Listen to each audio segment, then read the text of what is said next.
Assalamualaikum warahmatullahi wabarakatuh. Perkenalkan, nama saya Salwa Maulidina dari kelas A, NPM 247330. Baik, di sini saya akan menjelaskan hasil rangkuman dari mata kuliah pengolahan karet lateks.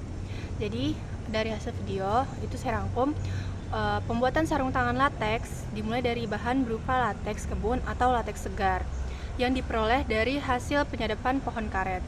Lateks segar tersebut tidak langsung digunakan, tetapi harus diolah terlebih dahulu menjadi lateks pekat dengan kadar karet kering sekitar 60%.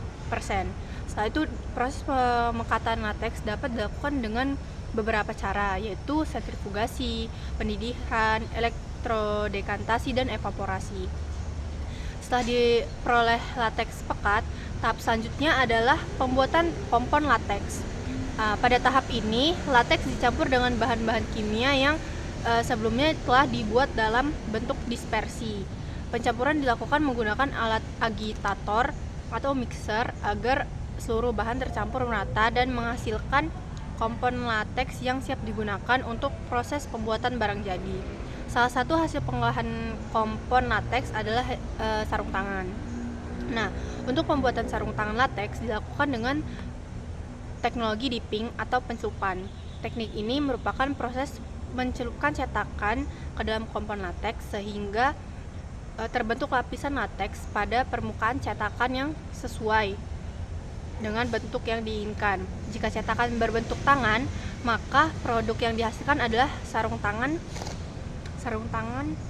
lateks. Dalam proses ini itu ada beberapa peralatan utama yang digunakan, antara lain itu ada tangki pencelupan, former atau cetakan kompon lateks, oven pengering, dan tangki larutan koagulan. Terus untuk former adalah cetakan yang menyerupai bentuk tangan manusia tersedia dalam berbagai ukuran, yaitu ada ukuran kecil, ukuran sedang, dan besar. Nah, former ini digunakan dalam industri, umumnya terbuat dari porselen karena dia memiliki sifat tahan panas, tahan air, dan tidak mudah memuai dan mudah dibersihkan. Untuk proses pencelupan dilakukan, former harus dibersihkan terlebih dahulu dari debu, minyak, atau kotoran lain yang dapat mengganggu proses pelapisan lateks.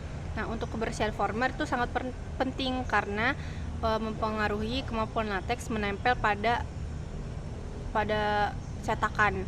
Terus untuk setelah dibersihkan, former dipanaskan atau direndam dalam air panas dengan suhu sekitar 70 derajat Celcius. Kemudian dikeringkan agar siap digunakan pada tahap dipping. Nah, untuk metode dipping itu terdiri dari dua, yaitu ada straight dip atau simple dipping dan metode koagulan. Yang pada metode straight dip, former itu yang telah dibersihkan dan kering langsung dicelupkan ke dalam kompon lateks. Nah, former ditahan beberapa saat dalam lateks, kemudian diangkat perlahan agar lapisan lateks menempel merata pada permukaannya. Keberhasilan metode ini sangat bergantung pada kemampuan kompon lateks untuk membasahi permukaan former atau wetting ability. Oleh karena itu, former harus benar-benar bersih dan kering agar lapisan lateks dapat berbentuk dengan baik. Setelah pencelupan selesai, selanjutnya dilakukan pengeringan. Selanjutnya, proses beading, yaitu menggulung bagian ujung sarung tangan agar lebih kuat dan memudahkan saat digunakan. Jika ketebalan lapisan masih kurang, maka kita harus mencelupkan lagi, diulang lagi agar proses penggulungan pencelupan ini disebut multiple dip. Nah, untuk metode kedua itu adalah dipping menggunakan koagulan. Pada metode ini, former yang telah dibersihkan dan dipanaskan terlebih dahulu dicelupkan ke dalam larutan koagulan. Setelah itu, former dikeringkan sebentar agar larutan koagulan menempel pada permukaan cetakan. Selanjutnya, former dicelupkan ke dalam kompon lateks. Ketika former yang telah dilapisi koagulan masuk ke dalam lateks, koagulan akan mengganggu kestabilan lateks di sekitar permukaan former. Setelah itu proses ini disebut destabilisasi. Akibatnya partikel-partikel lateks akan lebih mudah menggumpal dan menempel pada cetakan, sehingga lapisan yang terbentuk menjadi lebih tebal dan lebih merata dibandingkan metode strike dip karena daya lekatnya lebih tinggi. Metode koagulan umumnya cukup dilakukan 1 kali pencelupan untuk memperoleh ketebalan tertentu. Selanjutnya untuk tahap terakhir itu ada pemeriksaan hasil cetakan untuk memastikan sarung tangan yang baik dihasilkan memiliki bentuk baik, ketebalan yang sesuai, dan tidak mengalami kerusakan. Setelah lolos pemeriksaan, sarung tangan lateks siap digunakan atau dikemas sebagai produk jadi. Secara umum, metode koagulan lebih banyak digunakan dalam industri karena mampu menghasilkan lapisan yang lebih tebal dan merata, serta lebih efisien dalam proses produksinya. Selain untuk sarung tangan lateks, metode ini juga banyak digunakan untuk pembuatan balon, selang kateter, dan berbagai produk lateks lainnya.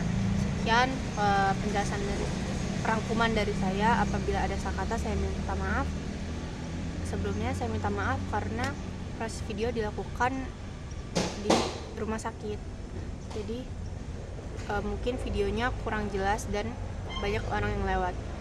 Sekian penjelasan dari saya. Wassalamualaikum warahmatullahi wabarakatuh.